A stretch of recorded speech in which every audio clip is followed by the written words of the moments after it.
There's nothing more exhilarating than pointing out the shortcomings of others, is there? This video is made possible due to those who support me on Patreon. I'd like to give a shout out to patrons Christopher Spirit B, Conrad Truitt, Dan Ray, Eric Navarro, Flake, Frame by Frame, Joseph Abrams, Kristen Bennett, Kyle Kramer, Majin Wiebe, Mariah, Matthew Gay, Sophia Narwitz, and Stephen Dillon. Thank you all for your support. The next picture is rougher. It's also R-rated and is making a lot of people very uncomfortable. Few films, I think, in recent memory have aroused more ill feeling before they've opened than the new thriller Cruising. It's about a cop trying to solve a series of violent stabbings in the kinky underground of New York's homosexual community. While the film was being filmed in New York City last year, it was vigorously protested by leaders of the gay community. They claimed that the film was anti-gay and would trigger violence against gays. No one, not even the filmmakers, deny that Cruising is a brutally violent movie, and gays are worried that it will give people dangerous ideas. Every day in this city, dozens of gay people are beaten up, come close to being murdered. This film, it not only exaggerates that, it is almost an incitement to go out and murder people. We are not asking for Transamerica to withdraw this film from San Francisco. We're asking for them to withdraw it from circulation, from the country. It became a cause célèbre for others to try and show that certain insensitive people like myself were using the mainstream media to slander gay people, which could not have been further from the truth.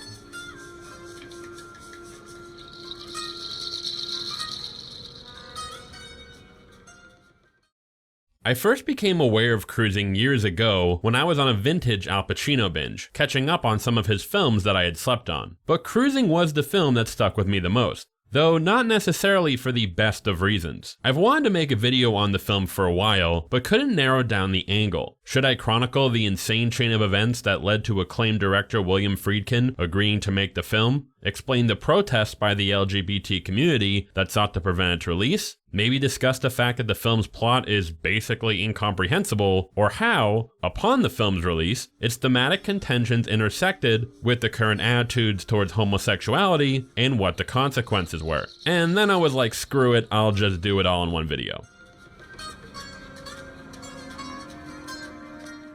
Cruising was adapted from the 1970 novel of the same name by New York Times reporter Gerald Walker. Now, while the film shares the same general plot of the novel, there are some substantial deviations, particularly in regard to the ending. But for our purposes, the only thing you need to know is that Friedkin had absolutely no interest in adapting the novel into a film, despite the offer being extended to him multiple times over the course of several years. However, what followed was a rather bizarre set of coincidences that would lead to Friedkin eventually agreeing to the project. The first being that Friedkin just so happened to be pretty tight with Genovese crime family captain Matthew "the Horse" Iannello, because of course he was, who owned several gay S&M clubs in New York City. Thus, Friedkin and his crew were given access to and were even allowed to shoot some footage in said clubs. The second, another of Friedkin's acquaintances, New York Police Department Detective Randy Jurgensen, who was a technical advisor for the French Connection, had actually been assigned to go undercover into the gay clubbing scene, just like the main character from the novel, in order to track down a pair of men who were extorting club patrons, giving Friedkin a real-life experience to draw from. However, the biggest factor, which can only be described as one of the most insane coincidences I have ever heard, had to do with a man by the name of Paul Bateson. Beginning in the mid-1970s, 6 trash bags were discovered floating in the Hudson River. Each contained the remains of a dismembered corpse. While the victims could not be identified, the clothing of the victims was identified as leatherwear purchased in the Greenwich Village, and associated with the fashion found in the gay S&M clubs. Thus, the police surmised that the killer may be preying upon the city's gay population, just like the killer from Cruising. During the investigation into what would be coined the bag murders, a seemingly unrelated event occurred in the West Village. A Variety magazine film critic by the name of Addison Verrill was found dead in his apartment, viciously beaten and stabbed. Verrill, while not into kink himself, was a regular patron at the local leather bars. A friend of Verrill's, Village Voice journalist Arthur Bell, wrote a piece about the murder, in which he theorized the killer was a psychopath who was targeting gay men. About a week after the killing, Bell received a phone call from from the killer, wanting to correct the record, stating he was not a psychopath as Bell's article implied. The killer then proceeded to spill his life story to Bell, followed by a comprehensive account of the night he murdered Verrill. They met at a club, eventually retired to Verrill's apartment where they had sex, after which the killer proceeded to murder Verrill in his own home. Bell contacted the police, who, figuring the killer would eventually call him again, laid in wait. Bell did receive another phone call, but not from the killer, rather a man who called himself Mitch. Mitch stated that he met a man by the name of Paul Bateson in a hospital months previous, and that he received a call from Paul in which he confessed to the murder of Verrill. When the police arrested Paul at his apartment, they found a copy of the Village Voice open to Bell's article about the murder Paul himself had committed. During Bateson's trial, a witness attested that Bateson had disclosed to him that he had murdered 6 gay men before dumping their remains in the Hudson River, thus seemingly implicating Bateson for the Bag murders, though even to this day, Bateson denies any involvement and was only ever convicted for Verrill's murder. So, okay, Bateson likely preyed on men in the gay S&M scene just like the killer from Cruising, but what does this have to do with Friedkin?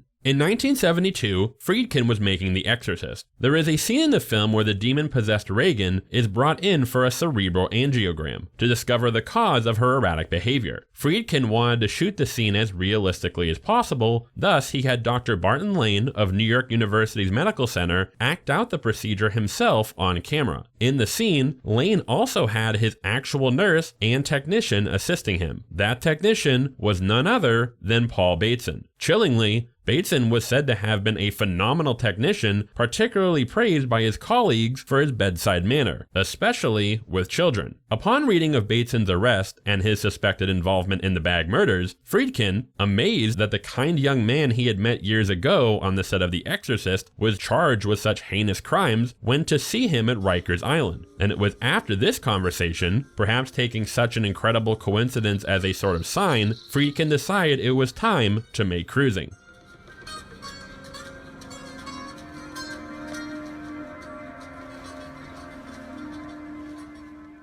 Production of Cruising began in the summer of 1979, with Al Pacino cast in the lead role, which was weird considering that the character in the novel is in his early 20s, while Pacino was 39 at the time of filming. It's extra odd because in the film, there is a sort of father-son dynamic between him and his superior, Captain Edelson, played by Paul Sorvino, even though Sorvino was only a year older than Pacino. Reportedly, Pacino and Friedkin did not get along. Pacino had been pretty hush-hush about his work on this particular film over the years, but it's said that he wasn't a fan of what he claimed to be Friedkin's unclear vision for the film. Conversely, Friedkin found Pacino to be wholly unprofessional, frequently late, not engaged in the creative process when it came to his character. However, this isn't the first time a film's lead and its director have butted heads. It would be really silly if something so menial resulted in a grudge being held even decades later. I don't give a flying fuck into a rolling donut about what Al Pacino thinks. I cared a lot, for example, about what Tommy Lee Jones thought, because this guy was a brilliant, professional, prepared actor. I don't feel the same about Pacino. So aside from that, production started out pretty smooth. Friedkin not only had a handful of real-life events from which to draw inspiration when adapting the novel, as well as access to the gay S&M clubs of New York for reference, but many of the men who frequented the clubs were ecstatic about taking part. Most of the extras you see in the film were actual patrons of the clubs Friedkin met while scoping out the city's S&M scene. However, not everyone was all that happy about the film being made. I had never seen the ferociousness of the people who didn't want that movie done.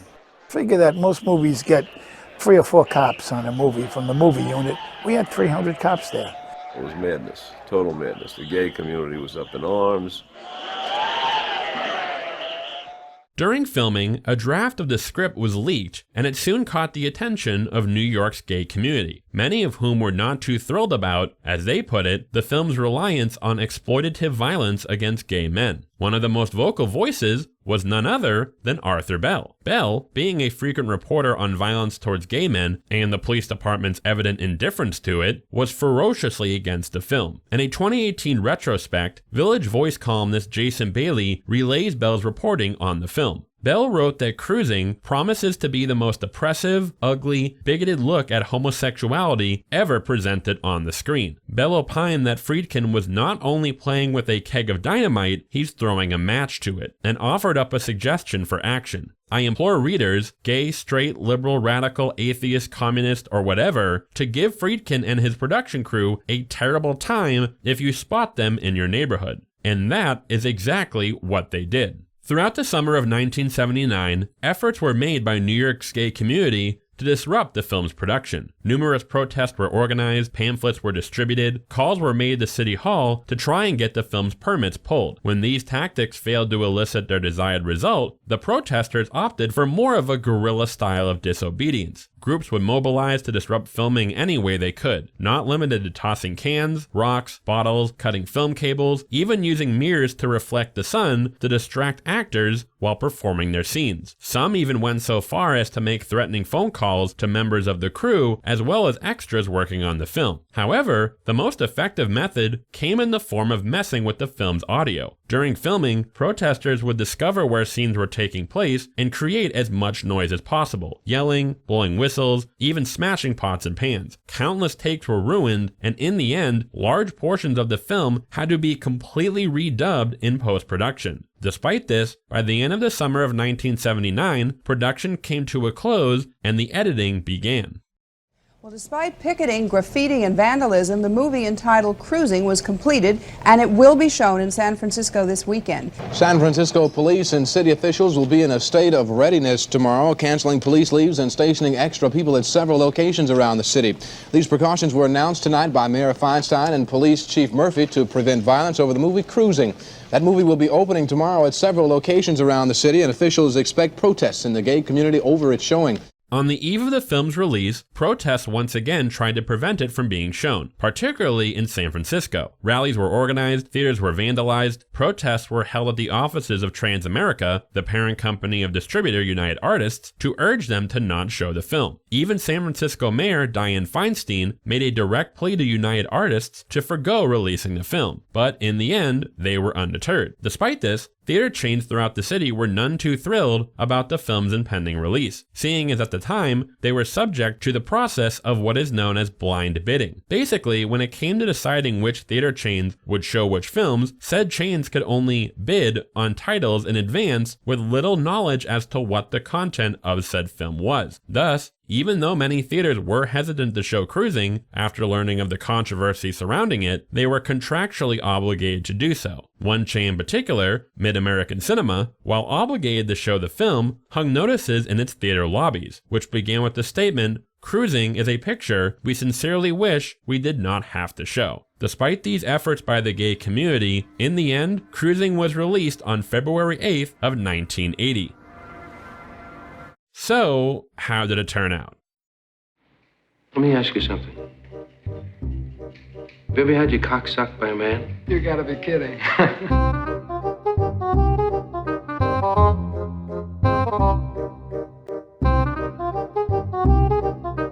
I suppose it's only fair to give credit where credit is due. The film, even to this day, is notable for its unapologetic depiction of explicit sexuality between gay men. If Hollywood ever has the balls to show a dude getting anal fisted to the elbow again, I will officially forgive them for not giving me a sequel to Cool Runnings. Pacino doesn't give a notably good performance, but the scene of him dancing like a malfunctioning android while on a pauper's high is automatically top 10 moments in criminally underrated cinematic history. Also, there's this.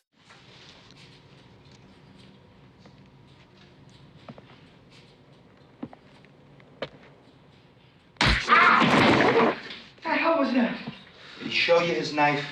However, any positive attributes are tremendously outweighed by the fact that the film is notoriously and can only accurately be described as utterly incomprehensible. But not in a purposely artistic, David Lynch kind of way, more like in an aggressively snorting rails of coke off the editing dashboard sort of way. I'm just gonna walk you through the plot so you can see what I mean. We begin with the first murder of the film, in which this dude, who I will refer to as Killer A, hooks up with and then murders this dude, who I will refer to as Victim A. I know it seems odd that I am denoting them like this, but trust me, you'll soon understand why it's necessary. After the murder, Captain Edelson notes thinks it has a similar MO to the murder of a Columbia professor, and is convinced that a serial killer is preying on the gay community. So he sends Officer Steve Burns undercover into the S&M club scene to hunt the killer down. Steve moves into a new apartment, meets new friend Ted, and starts scoping out the clubs. One night, he happens upon none other than Killer A, and it's implied they hook up. So your reaction is obviously like, oh fuck, he's going to kill Steve. But then it cuts to the next day and Steve is fine. But then, in the very next sequence, Killer A picks up another dude. They head to a wooded area to fuck, where Killer A gets killed by the other dude, who I will refer to as Killer B, thus making Killer A also Victim B. So, okay, so far nothing too confusing. Obviously there are multiple killers prowling around, right? Killer A was probably going to kill Killer B, he just got beat to the punch.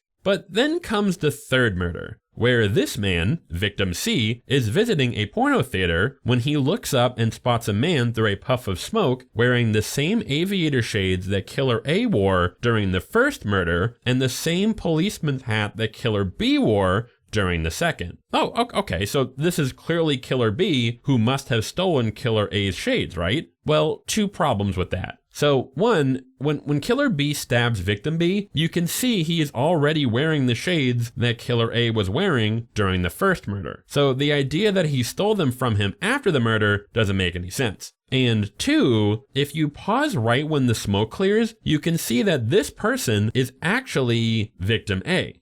What? But then after Victim C follows him into one of the booths, Victim A switches to Killer B, who proceeds to kill Victim C. Okay, you still with me? Okay, try to keep that all in mind for a second. We're gonna come back to it. Meanwhile, Steve comes to suspect the killer is a kid by the name of Skip Lee. Steve picks Skip up so the cops can arrest and interrogate him. And during said interrogation, What the hell was that? Told you I'd come back to this. So apparently this is something that the NYPD had reportedly done at some point to fuck with suspects. The point being that if the victim ever told anyone that a massive black dude in a cowboy hat and a jockstrap slapped the shit out of him, no one would believe it. Anyway, Skip gets put through the ringer, but a fingerprint left behind in Victim C's blood does not match Skip's, so they let him go, sending Steve, Edelson, and the rest of the cops back to square one. Now, I want to pause right here because at this point, you may be thinking the film is being intentionally incoherent. Maybe Skip is innocent of the third murder, but not the others. Maybe there is one killer, maybe several. It doesn't matter. It's simply meant as a vehicle to facilitate Steve's deteriorating mental stability, which we'll touch on a little later. The film's central mystery is inconsequential, merely a device in service of larger thematic contentions. Except, then the film ditches this idea entirely. So remember the Columbia professor whose murder Edelson connected to the death of Victim A? Well, Edelson wonders if maybe the killer was a former student of his. So he gives Steve yearbook photos of all the professor's students so he can cross-reference them with anyone he might recognize from the clubs. Kinda would have been nice for him to give Steve this before he went undercover, especially considering Steve recognizes one of the dudes immediately, a dude he saw on his first night in the clubs. The dude is named Stuart Richards, a local grad student. Steve sneaks into Stewart's apartment and finds disturbing letters Stewart has addressed to his father. Later, Stewart has a conversation with his father, who we later find out has been dead for 10 years. So Stewart's clearly hallucinating this, and his father ominously tells him, "You know what you have to do." The implication being that Stewart is gay, but hates himself for it, so he kills gay dudes to symbolically destroy the part of himself that is a disappointment to his father. Well, maybe I'd say that is the most likely interpretation, but despite this being a supposed reveal, it's actually really vague as to how Stewart's strained relationship with his dead father leads to him slaughtering gay dudes. It isn't even really clear if Stewart is gay himself or just preys on gay men because maybe his father was homophobic, or maybe they are just a vulnerable group for him to victimize. Regardless, the key thing to note is that it is heavily implied that Stewart is the sole killer in the film. Not only was he the actor used in the scenes where Victim B and Victim C are killed, but later we learn that the fingerprint found at the porn theater matches Stewart's. But hold on, in the first murder scene, Killer A was clearly not Stewart. So perhaps Killer A was the one who killed Victim A and then got killed by Stewart? Thus, there would be two killers in the film, right? Well, no, because during the murder of victim C and Stewart's conversation with his father, there are insert cuts of the death of victim A. So why would you include this if it isn't meant to imply that Stewart killed him? To make things even more confusing, in all 3 murder scenes, the voice of the killer is dubbed with the voice of Stewart's father. You know what you have to do. You made me do that. Where are you? You made me do that. As is Stewart's own voice in his final scene. I never killed anyone. Anyway, Steve goads Stewart into a final confrontation and is able to apprehend him. Stewart is told by Edelson that while they can only charge him for victim C's murder, he will be given a reduced sentence if he takes the blame for the rest, including the bodies found in the Hudson River. Oh yeah, I totally skipped over that part, didn't I? So remember how Friedkin was inspired to make the film in part due to the circumstances surrounding the bag murders? Well, the film actually opens with a rotting arm being found in the Hudson, and during the scene where Edelson recruits Steve, he says he believes the perpetrator is the same one who killed the college professor and victim A, which makes absolutely no fucking sense, since Edelson connects the professor's murder to victim A due to their similar MO, but the victim found in the Hudson doesn't match that MO whatsoever. I think Friedkin really just wanted to incorporate this into the film, even if it didn't make a lick of sense whatsoever. So Stewart is arrested and Steve makes detective. So you'd think the film would be over, right? That would at least be merciful, but no. Later, Edelson gets called to another victim, Ted, Steve's neighbor who he met when he first moved in, who has been viciously stabbed to death. We then cut to Steve at his place as he mends things with his girlfriend, and while he is shaving, she sees that among his belongings are the same hat and shades that the killer wore during the murders. The final shot of the film has Steve look into the camera in a super ominous fashion as the film comes to an end. What the shit? Even those who thought the film wasn't a total crock of shit agree that the ending is infuriatingly baffling, as it just further muddies the waters. It was the addition of this shot in particular that resulted in Pacino getting so pissed off with Friedkin, he basically became entirely disenchanted with the project, thus explaining Friedkin's frustration with him. In order to try and make sense of this malarkey, let's back up and discuss Steve's character arc, if you can call it that. Throughout the film, Steve's undercover work has a noticeable effect on his psyche. He becomes more agitated and stressed, displays violent tendencies. There is a really weird scene where he's screaming bloody murder while working out.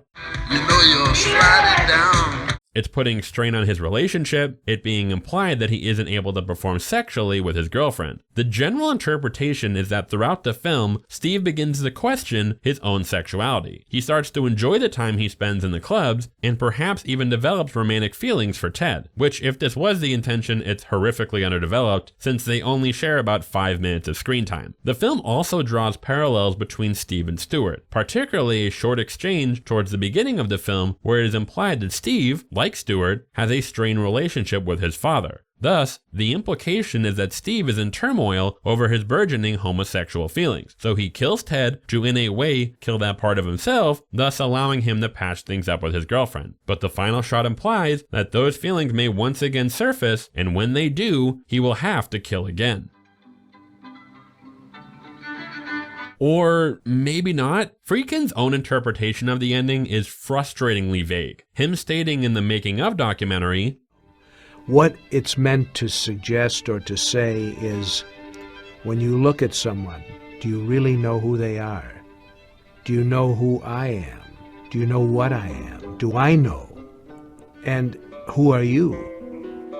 Or maybe Friedkin is just talking out of his ass. In a different interview, Friedkin was asked about the meaning of the final shot, and he responded, "I only told Pacino the following. You're happy to be home, you're happy it's all over, and you're shaving. And then at a certain point, I want you to look in the mirror at the camera." He adds that, "I don't know what the hell it means, and that it's for the audience to figure out." Or perhaps the ending implies that Steve was the killer all along. Like, Like, seriously, that's not like a tongue-in-cheek joke. I shit you not, there is evidence in the film that seems to imply that Steve, not Stewart, was the actual perpetrator of at least 2 of the film's on-screen murders. After the second murder in the park, the film cuts to this absolutely baffling shot of Steve walking home in the killer's shades and policeman's hat, before cutting to him banging Karen Allen. The idea, I guess, being that since he stabbed the gay away, he can now fuck like a proper heterosexual. And then after the third murder, it immediately cuts to Steve coming home, once again wearing the shades and hat. Mind you, we never see him wearing either of these pieces of clothing outside of these 2 scenes. But wait a tick, could there be an explanation as to why the film is so damn incoherent? Well, in fact, Cruising is infamous for Friedkin's claim that he had to present the film to the MPAA ratings board 50 times and slash a total of 40 minutes from his original cut to avoid an X rating. So if Friedkin had to cut 40 minutes, I mean, that must have made re-editing the film into something watchable quite a difficult task, which explains why it's such a clusterfuck, right? Well, no. On several occasions, Friedkin has said, straight up, that the 40 minutes had absolutely nothing to do with the plot and was purposely presented to the MPAA with the intent of being cut. This is a common method directors will use. They'll add in extraneous graphic footage, which they know the MPAA will make them cut, but it might result in them getting away with keeping some footage that would have been cut otherwise. But we're usually talking like a couple minutes at most, not nearly half the final cut's runtime. For those of you who are curious as to what those 40 minutes allegedly consisted of, Friedkin has been crystal clear about that. Look, I just shot pure pornography. 40 minutes of it. Yes, it was 40 minutes of what you would call pornography. Cruising, right. Yeah. But I'll tell you about that. Yeah, tell me about that. I shot 45 minutes of gay male pornography. In an even more bizarre development, in 2013, James Franco made a film entitled Interior Leather Bar, a quasi-documentary about him trying to recreate the cut 40 minutes. What's so baffling about this is that years after Cruising's release, Friedkin went to United Artists to retrieve the cut footage so he could add it to the film's DVD release, but they either destroyed or misplaced it, so as of now it's considered lost. But also, Friedkin has made it clear that the 40 minutes weren't scripted, it was just improv footage he captured in the moment while filming in the S&M club. So what exactly was Franco using as a reference to recreate it?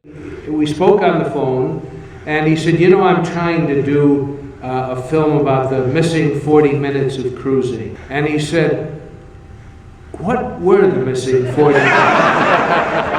I said, aren't you shooting this film? He said, yeah, I'm almost done. I said, why are you calling me now? I am both disturbed yet amused at the implication that Franco wrote 40 pages of his own hardcore gay S&M fanfiction and somehow convinced an entire production team to help him shoot it. All jokes aside, the film is actually less about recreating the footage and more about the creative process and like what the point of recreating the footage would be if that is what they were trying to do. Honestly, I'm not even really sure. It's super pretentious and even at only 60 minutes is boring as hell. But I got a funny chapter title out of it, so, you know, it's a win for me. To be frank, doing research for this video was a nightmare because unless it hasn't become blatantly apparent, Friedkin is a bit of, how should I say, he's an interesting character.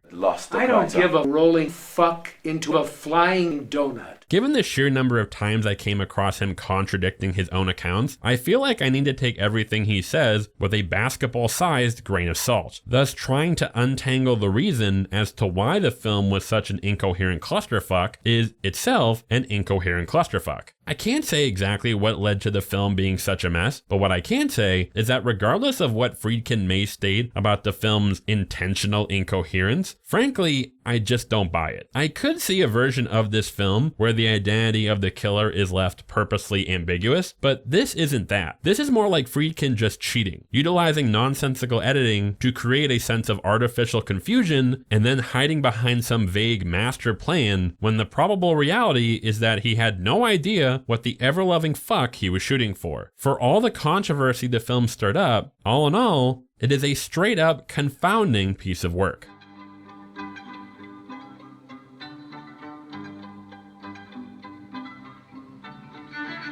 But then again, the quality of the film was never really the concern of those who took umbrage with it. That would be how the film would tackle such sensitive subject matter: hate-fueled violence inflicted upon gay men in a time when said violence was far from a rare occurrence. So were the protesters warranted in their outrage? Was the film a scathing piece of exploitative propaganda that condemned the perverted nature of the gay S&M scene and perpetuated harmful stereotypes? Or did it genuinely seek to portray the horrific reality of so many men forced to live in fear of death for just being themselves? To put it simply, what exactly is the film trying to say?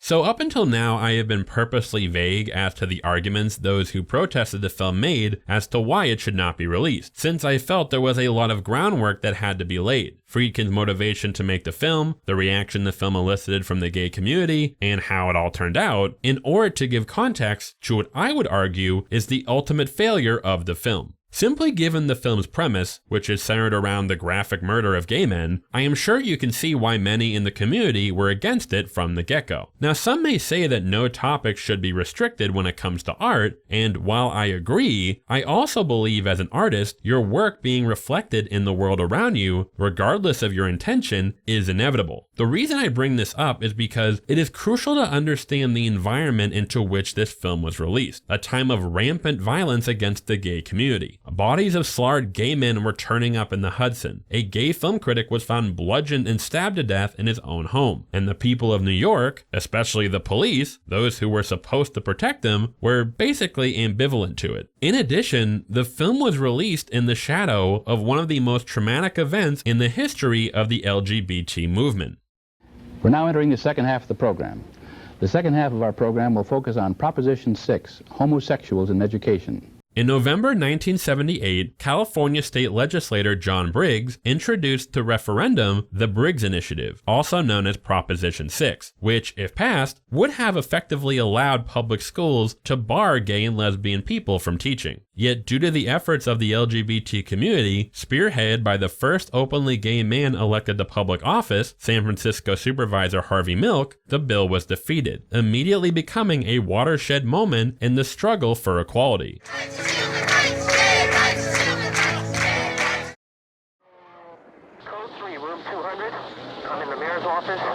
As president of the Board of Supervisors, it's my duty to make this announcement.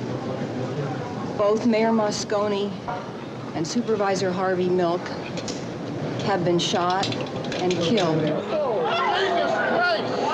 3 weeks after the historic vote, former San Francisco Supervisor Dan White, who had lost his position shortly after the Prop 6 vote, which White was in favor of, entered into City Hall with a pistol and assassinated both Mayor George Moscone and Harvey Milk. White's lawyers argued that due to the depression he developed following losing his job, he was at diminished capacity. For the assassination of Mayor Moscone and Harvey Milk, Dan White was sentenced to 5 years in prison. The reaction to White's lenient sentencing would be coined the White Night Riots, an uprising of thousands that led to hundreds of thousands of dollars in property damage and over 100 injured. What was seen as a resounding victory after years of oppression and discrimination was stamped out in an instant. For many in the community, the fact that Cruising intended to use the very real and persistent violence inflicted upon them as more or less a plot point in just sort of a B-tier thriller was seen as dismissive of the fear and trauma they were subject to every single day.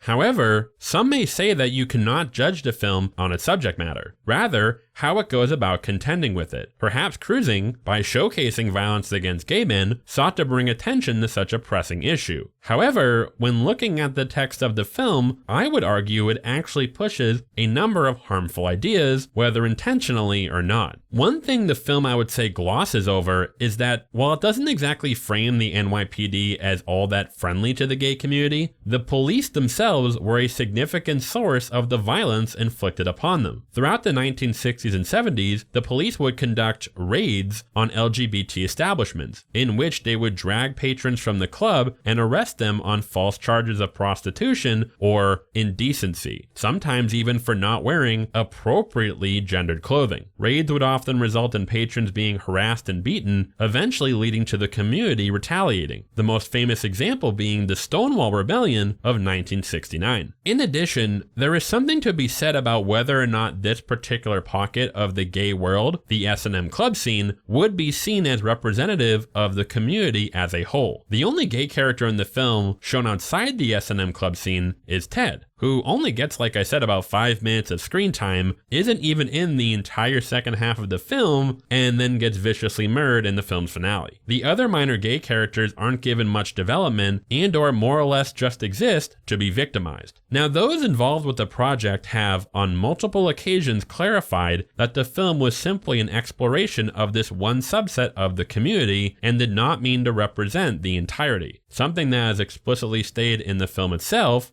Lucas and Vincent were not in the mainstream of gay life. They were into heavy leather, S&M. It's a world unto itself. And while I don't think the filmmakers were trying to do so, regardless, I don't see anything wrong with getting your sweat on with your bros, again, we have to put the film into context. Today, any reasonable person can watch Cruising and understand that this was one section of the life that does not represent the entirety of the LGBT community, as well as the fact that there isn't anything inherently immoral or bad about S&M in and of itself. But seeing as the film came out during a time when so many associated the entire community with degeneracy, sex mania, pedophilia, when roughly 40% of the nation believed that homosexuality should be criminalized, would it be more likely that viewers would recognize this nuance or have their bigoted stereotypes reinforced? This is in tangent with the lack of diverse LGBT representation in media in general. That same year would see the release of Dressed to Kill, featuring a murderous transgender individual. In 2016, director Brian De Palma would note that perhaps during a time when trans identities were hardly accepted, let alone understood, the film may have not been the best foot forward. Obviously, I realize that it's not good for their image to be transgender and also be a psychopathic murderer. Very good. In Cruising, the only two characters who get any real sort of development are Steve and Stewart, who are both shown, or at least implied, to be ticking time bombs just waiting to unleash a tirade of violence. Which brings us to the biggest critique I have of the text of the film: its reliance on what is known as the armored closet gay trope. Even if you have never heard it called such, you have definitely seen the trope. A bully picks on gay kids? Surprise, he's actually gay. It's rooted in this idea that if someone is aggressively against homosexuality, this is more often than not as a result of them struggling with homosexual feelings of their own, and they react by being hostile towards those who are openly gay, or may try to compensate by acting superly duperly masculine. In the film, it is strongly implied that both Stewart's violence towards gay men, as well as Steve's turmoil throughout the film, which ultimately culminates in his implied murder of Ted, are as a result of them struggling with repressed homosexual feelings. While I did mention that Stewart isn't confirmed to be gay in the film, considering there are deliberate parallels drawn between him and Steve, who it is strongly implied is struggling with his own sexuality throughout the film, in addition to the fact that in the novel, it explicitly states Stewart's violence against gay men was as a result of self-hatred brought about by repressed homosexuality, I'd say that is the most likely interpretation one would take from the film. The issue is twofold. One, this isn't all that well founded of a theory. I'm sure you've heard stories of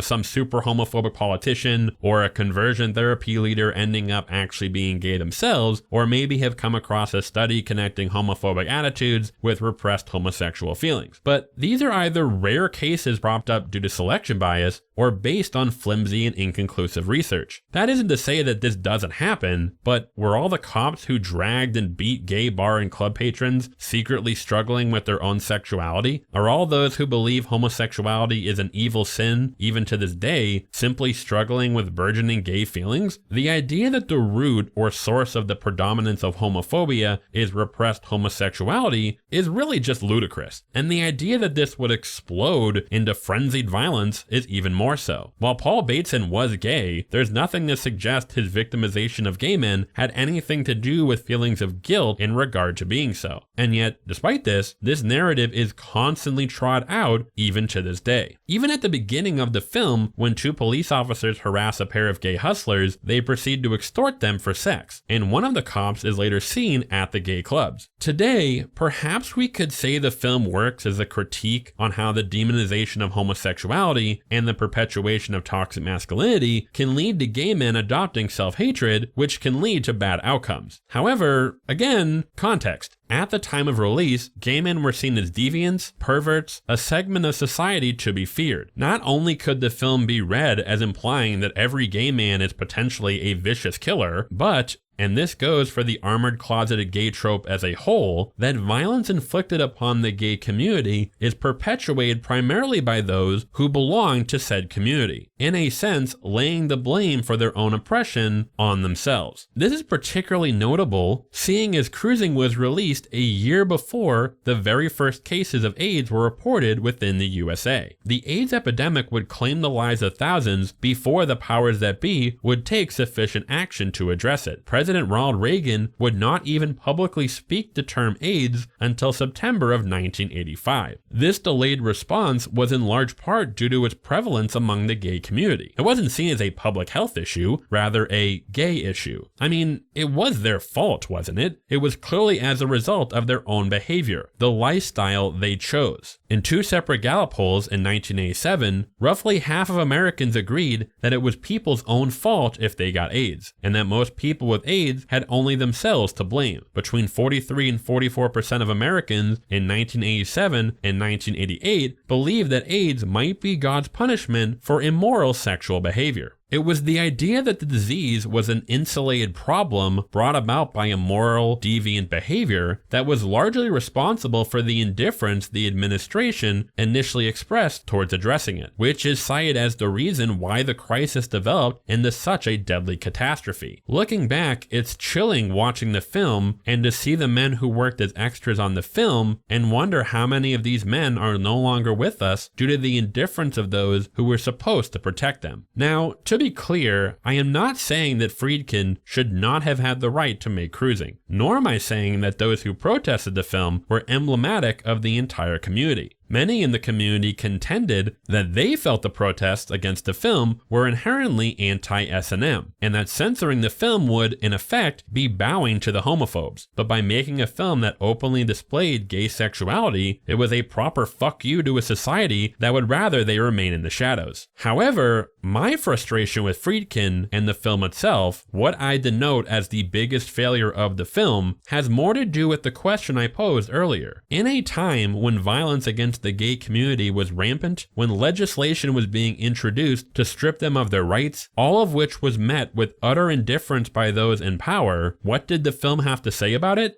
And the answer is nothing. In various interviews, Friedkin has stated that he didn't set out to make a pro-gay or anti-gay film. He simply was using the gay S&M scene as a background for a murder mystery. It was never meant to be emblematic of anyone's lifestyle, but it did exist. And to me, it was a background for a murder mystery, period. Which is evident in the film. It honestly feels like, as Friedkin put it, the world of gay S&M is simply set dressing. Did you think it was worth seeing? Not really. I don't think it really said anything. In his review of the film following its release, Vincent Canby of the New York Times wrote, "Cruising is exceptionally unpleasant, not necessarily because of the subject matter, but because it makes no attempt to comprehend it. It just stares." From everything I have read about his conceptualizing of the film, it seemed like Friedkin was more drawn to the project out of a sort of morbid fascination and or curiosity, primarily driven by his connection to Paul Bateson and the Bag murders. It never seemed he had any intention of saying anything about the subject matter on any sort of below surface level fashion, nor did it seem as if he cared one way or the other what the LGBT community had to say about the film, whether they were for or against it, or whether or not the film could perpetuate harmful stereotypes. In recent years, he has stated he recognizes that perhaps the film may have not been the best portrayal of the community to showcase at the time. And of course, in hindsight, I realized that cruising was not the best foot forward that you can put as an argument for the acceptance by heterosexual people of the gay lifestyle. However, in that same making of documentary, he also states, I do believe that with what has come along since cruising, both in terms of motion pictures and lifestyles, that it will at least be more understood. But the question I have for Friedkin is, what is there to understand? Perhaps you feel as though a filmmaker has no obligation to say something, and I agree. But for me personally, the fact that the film was released in the middle of one of the darkest moments in LGBT history, where a single victory after years of pain and suffering was met with hatred and violence, and on the onset of a deadly pandemic that would claim the lives of tens of thousands due to the ambivalence of the powers that be, looking back, I find myself feeling absolutely nothing about a film that, despite having a legacy that claims it is daring and controversial, says nothing about its contentious subject matter, the socio-political climate in which it was made, or really anything at all. Which in turn begs the question, one that is relevant even to this day. In a time when so much is at stake, is indifference enough?